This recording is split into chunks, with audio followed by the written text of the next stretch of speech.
मैं बहुत हम्बल आदमी हूँ, तो पता होना चाहिए मैं एक मिडिल क्लास का आदमी हूँ। मैं कोई अमीर घराने का नहीं हूँ जहाँ मालदार मेरे माँ बाप हों। मैं एक गरीब घर का मिडिल क्लास के फैमिली से मैं निकला हूँ और मुझे अल्लाह ताला ने उधर तक लेकर गया, टॉप पे, जहाँ कोई नहीं गया।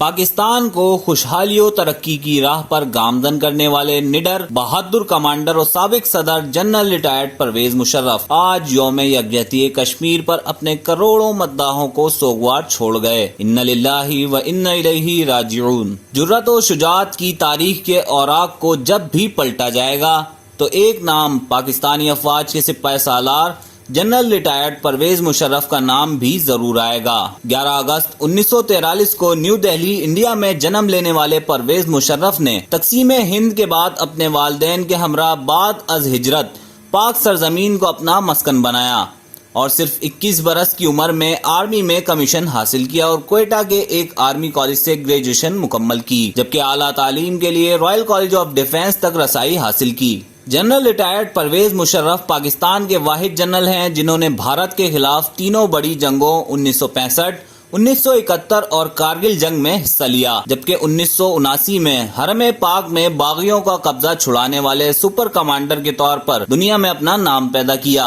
जनरल परवेज मुशर्रफ एक ऐसा नाम था जिसको सुनते ही पाकिस्तान दुश्मनों को थरथरी चढ़ जाती थी और वो खौफ का शिकार रहते थे। जनरल मुशर्रफ वाहिद जनरल हैं जिन्होंने कारगिल के महाज पर बंद कमरों में बैठने के बजाय भारत से हासिल करदा जगहों पर खुद जवानों के साथ मोर्चों में वक्त गुजारा। जनरल परवेज मुशर्रफ ने 6 अक्टूबर 1998 को बतौर आर्मी चीफ दुनिया की सबसे बुलंद हौसला फौज की कमान संभाली और इसमें एक नई रूह फूंकी और भारत को कारगिल के महाज पर बतौर आर्मी चीफ ही पसपाई पर मजबूर किया। ताहम अमरीकी मुदाखलत पर इस जंग को उस वक्त रोक दिया गया जब भारत के सूरमा भूख और ग़िज़ाई किल्लत तक पहुंच चुके थे और भारत हर बात मानने को तैयार था। जनरल परवेज मुशर्रफ ने 12 अक्टूबर 1999 को श्रीलंका के सरकारी दौरे से वापसी पर उस वक्त के वजीर आजम की माजूली के बाद इमरजेंसी नाफिज कर दी और 3 साल में नए इंतखाबात का ऐलान किया।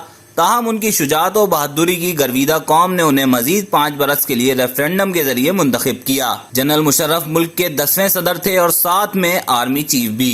जनरल मुशर्रफ ने आर्मी चीफ का ओहदा 7 अक्टूबर को छोड़कर रिटायरमेंट हासिल की, जबकि 10 माह बाद ही माह आज़ादी की 18 तारीख को सदारत भी छोड़ दी और अपनी आखिरी तकरीर में यादगारी अल्फाज अदा किए कि पाकिस्तान का अल्लाह ही हाफिज है जो आज कौम देख भी रही है। जनरल परवेज मुशर्रफ वो कौमी कमांडर थे जिन्होंने अपनी माहिराना सलाहियतों से रशिया और अमेरिका का गुरूर खाक में मिलाया। ताहम 9/11 वर्ल्ड ट्रेड वाक़ये के बाद कुछ गलत फैसलों ने उन्हें तनकीदों के दायरे में कैद कर दिया, जबकि इस्लामाबाद की खुसूसी अदालत की जानिब से परवेज मुशर्रफ को गद्दारी के एक मुकदमे में सजाए मौत सुना दी गई और उस वक्त के जज के रिमार्क्स ने एक खलबली मचा दी जिसमें परवेज मुशर्रफ को तनकीद की कैद से आज़ाद किया और उनके चाहने वालों की तादाद मजीद बढ़ गई। जनरल परवेज मुशर्रफ गुज़िश्ता 1.5 बरस से कई बीमारियों से जंग कर रहे थे, पर भारत को 3 जंगों में धूल चटाने वाले कौमी हीरो बीमारियों से आज यौम यकजहती कश्मीर पर जिंदगी की जंग हार कर अब्दी नींद सो गए। ताहम उनकी मुल्क कौम के लिए दी गई खिदमात ता क़यामत याद रखी जाएंगी। अल्लाह करीम उनकी अहलिया और बच्चों को ये अजीम सदमा बर्दाश्त करने की तौफीक दे। आमीन।